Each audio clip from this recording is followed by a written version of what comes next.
happy morning to all of you. Today we will study a new topic, that is conductance in electrolytic solutions. That means electrolytic conductors. So what are conductors? Substances which allow electricity to pass through them, they are known as conductors. For example, copper wire, silver wire and aluminium alloy, and many more. So in this session, we will discuss about the electrolytic conductors or electrolytes, in which flow of electricity takes place by the decomposition of the substance or electrolyte. In this topic, we will discuss in detail about the electrical resistance, resistivity, conductivity and conductance of electrolytic solutions. First, which is given, that is electrical resistance. Now, every substance offers resistance to the flow of electricity to a small or large extent. And the law which gives the exact value of the resistance, that is known as Ohm's law. What it states actually, that if we apply a voltage V to the ends of the conductor and a current I flows through it, then resistance is given as V upon I. ठीक है, आपको Ohm's law जो है right hand side जो picture show की गई है उसमें शो किया गया है कि अगर हम किसी भी कंडक्टर पे V वोल्टेज अप्लाई करते हैं to the ends of it and current I flows through it, so जो रेजिस्टेंस होगा that will be V upon I factor. Resistance को हम ओम यूनिट्स जो हैं मेजर करने के लिए यूज़ करते हैं. SI यूनिट्स जो हैं इसमें kg metre square divided by S cube A square बन जाती है. And it is found that the resistance of a conductor is directly proportional to the length of the conductor and inversely proportional to the area of cross section. So R is directly proportional to L upon A. Then next is, to remove the proportionality sign, we will take one constant here, which is resistivity or specific resistance, which is denoted by the symbol rho. So the formula becomes R is equals to rho L by A. Now if we take L is equals to 1 meter and A is equals to 1 meter square, then R is equals to rho, and it is defined as the resistance of a substance when it is 1 meter long and has a cross sectional area of 1 square meter. जैसे ही हम length को 1 metre substitute करते हैं और area को 1 metre square रखते हैं, तो क्या होगा, रेजिस्टिविटी जो है it will become equal to the resistance of the substance when it is 1 meter long and has a cross sectional area of 1 square meter. So this is resistivity, which is denoted by the symbol rho. Rho को हम ओम metre उसकी SI units हैं जिसमें हम उसको denote करते हैं, units को मेंशन करते हैं, एंड ओम मीटर और ohm centimetre, and 1 ohm metre is equals to 100 ohm centimetre and 1 ohm centimetre is equals to 0.01 ohm metre. ये जो कन्वर्जन्स हैं आपके न्यूमेरिकल्स में आपको हेल्पफुल होंगी. Then next parameter is conductance. Conductance is inverse of resistance. अभी तक हमने दो जो हैं टर्म्स पढ़ी हैं, ठीक है. फर्स्ट था आपके पास इलेक्ट्रिकल रेजिस्टेंस और सेकंड था आपके पास रेजिस्टिविटी. तो अगर आप रेजिस्टेंस का इन्वर्स कर देते हो तो that will become the reciprocal of the resistance, that will become conductance, and it is denoted by the symbol G. G is equals to 1 upon R. Now R is rho L upon A, ये हम already पढ़ के आए हैं. जो R है वो रो L by ए के इक्वल है, तो G किसके इक्वल हो जाएगा, वो उसका रेसिप्रोकल है, that will become equals to A divided by rho into L. तो यहाँ से आपके पास एक न्यू फार्मूला जनरेट हो गया कि अगर आपको कंडक्टेंस कैलकुलेट करनी है और आपके पास एरिया ऑफ क्रॉस सेक्शन और लेंथ ऑफ द कंडक्टर की वैल्यू है, सो आप इस फॉर्मूला से वहाँ से कंडक्टेंस को कैलकुलेट कर सकते हैं, because it is inverse of resistance. Conductance G, इसकी SI यूनिट साइमन है, ठीक है. साइमन्स का मीनिंग क्या, एक्चुअल में ये रेसिप्रोकल है.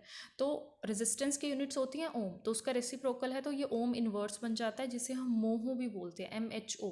और मोहो या ओम इनवर्स को हम साइमन्स भी बोलते हैं. तो आप इनमें से कोई भी यूनिट कंडक्टेंस के लिए यूज़ कर सकते हैं.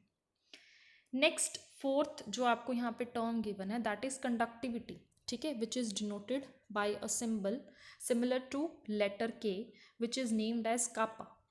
So the reciprocal of resistivity is known as kappa, and kappa is equals to 1/ρ। ठीक है, जैसे कंडक्टेंस जो है that is reciprocal of resistance, और जो कंडक्टिविटी है that is reciprocal of resistivity.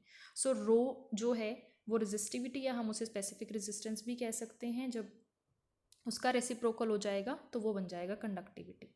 Now as we all know that G is equals to A rho into L, ये अभी हमने लास्ट स्लाइड में देखा है। तो आपके पास क्या हो जाएगा, जी विल बी इक्वल्स टू के ए बाई एल, बिकॉज जो यहाँ पे आपके पास 1/ρ है वो किसके इक्वल हो जाएगा, कापा के equal.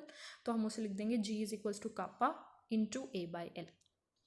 Now if we take L as 1 metre and A as 1 metre square, so क्या हो जाएगा, जी कापा के इक्वल हो जाएगा, दैट मीन्स कंडक्टेंस कंडक्टिविटी के इक्वल हो जाएगा। सो यहाँ से डेफिनेशन क्या आपके पास हो जाएगी, conductivity is defined as the conductance of a material when it is 1 metre long and has a cross sectional area of 1 square metre. So conductivity उस सब्सटेंस की कंडक्टेंस के इक्वल हो जाएगी जब वो सब्सटेंस, उसकी लेंथ जो है वो 1 मीटर है और जो उसका क्रॉस सेक्शनल एरिया है that will be 1 square metre. Then conductivity की जो यूनिट्स रहेंगी वो आपके पास साइमन मीटर इनवर्स या साइमन सेंटीमीटर इनवर्स रहेंगी, and 1 siemens centimetre inverse is equals to 100 siemens metre inverse. ये भी आपकी कन्वर्जन जो है न्यूमेरिकल्स के लिए। Then conductivity expresses the conductance per unit volume and we compare the conductances of different substances in terms of their conductivities। ठीक है, और conductivities के basis पे ही हमने substances को 3 categories में divide किया था, जो कि हम पढ़ते आए हैं, conductors, insulators and semiconductors। Now if we want to compare the conductances of the solutions of different electrolytes, so हम क्या करते हैं, ऐसे solutions को कंसीडर करते हैं अगर हमें कंपेयर करनी है उनके कंडक्टेंसेस जो इक्वल वॉल्यूम शो करें। ठीक है, जिन सॉल्यूशंस की इक्वल वॉल्यूम हो और जो उनमें ग्राम इक्विवेलेंट्स हैं वो ऑलमोस्ट एक दूसरे को कॉरस्पॉन्ड करें। तो हम ऐसे जो है कंडक्टिविटी या जहाँ भी हमें कंडक्टेंस कंपेयर करनी है हम ऐसे सॉल्यूशंस को चूज़ करते हैं, and the conductance of such a solution is called equivalent conductivity, those solutions which are having equal volumes and containing their corresponding gram equivalent weights। इसलिए वहाँ पे जो कंडक्टेंस पूरे सोल्यूशन की बन जाती है उसे हम बोलते हैं equivalent conductivity, and it is defined as the conductance of all the ions produced from 1 gram equivalent of the electrolyte dissolved in V centimeter cube of the solution when the distance between the electrolytes is 1 centimeter and the area of electrodes is so large that whole of the solution is contained between them। क्या होता है, यहाँ पे हमारे पास एक ऐसा solution बन जाता है। ठीक है, उसकी कंडक्टेंस हम चेक करते हैं, जितने भी आयंस वहाँ प्रोड्यूस हो रहे हैं फ्रॉम 1 ग्राम इक्विवेलेंट, जिनको हमने उस इलेक्ट्रोलाइट को हमने डिसॉल्व किया है, V क्यूबिक सेंटीमीटर का सोल्यूशन है उसमें डिसॉल्व किया है, जब इलेक्ट्रोड्स के बीच में डिस्टेंस 1 सेंटीमीटर था और इलेक्ट्रोड्स में जो एरिया था वो इतना ज़्यादा था कि जितना भी सोल्यूशन है that is being contained between those electrodes. So the formula will be delta equivalent is equals to kappa into volume, because हम यहाँ पे वॉल्यूम की बात कर रहे हैं और यहाँ पे हम ग्राम इक्विवेलेंट्स की बात कर रहे हैं, तो ये नॉर्मेलिटी यहाँ पे कॉन्सेंट्रेशन टर्म आएगी।